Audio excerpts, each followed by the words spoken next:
Have you ever followed the same path for so long that you stopped noticing where it led? Have you ever trusted the ground beneath your feet so deeply that you never thought it could change? Some lessons do not arrive with sound or warning. They arrive quietly, like a forest that no longer opens where it once did.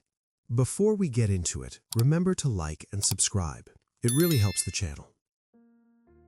Asha had always gathered her herbs along the forest's edge. Each morning she left the village with a woven basket resting against her arm, her steps sure and unhurried. The paths knew her feet, the soil knew her hands. She bent where she always bent, reached where she always reached, and the forest had always answered. The villagers depended on what she brought back: leaves for fevers, roots for aching joints, flowers that softened restless nights. Asha did not question this rhythm. It had never failed her. One morning, she knelt beside the stream where pale leaves once grew thick and bright. The water moved as it always had. The light fell gently through the trees, but the ground was bare. She searched nearby, brushing aside grass and fallen needles. Her fingers pressed into cool earth, finding only emptiness.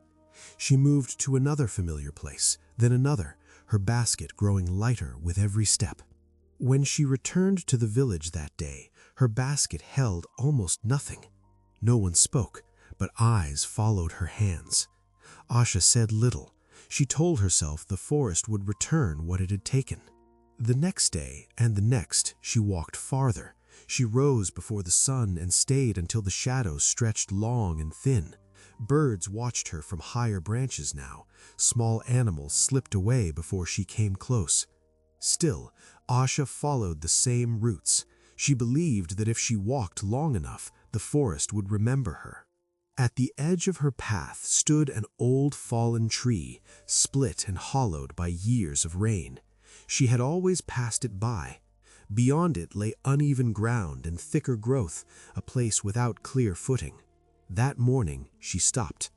Wind moved through the hollow trunk, carrying a scent she did not know. Asha hesitated, then stepped past the tree.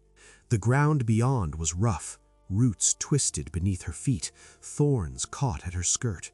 Her pace slowed, and once she stumbled, steadying herself against a tree until her breath returned.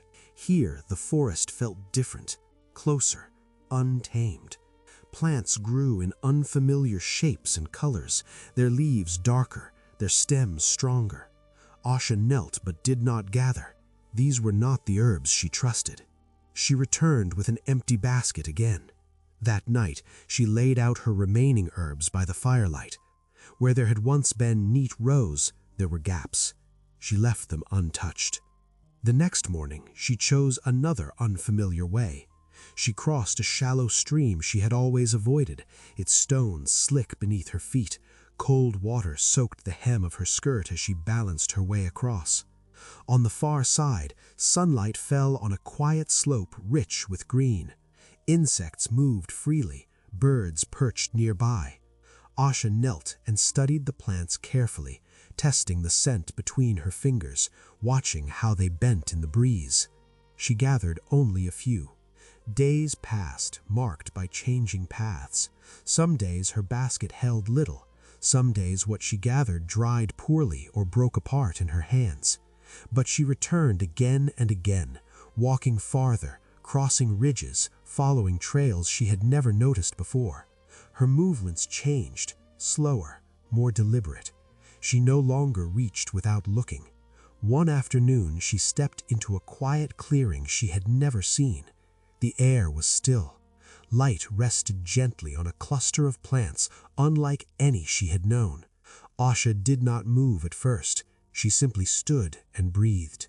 She gathered one leaf. When she returned to the village, her steps were steady. She laid out her herbs without explanation. She worked carefully, testing, adjusting, waiting. Relief came slowly, but it came. Over time, the forest no longer closed around her. Animals passed her path again. The edge she once followed became only one of many beginnings. At the fallen tree, Asha often paused, resting her hand against its rough bark. What had once marked the end of her path now marked the place where it changed. And so the forest taught her without words. When what you trust disappears, it may be guiding you somewhere deeper, where growth waits beyond the familiar. If this story meant something to you, share your thoughts in the comments below. Thanks for watching.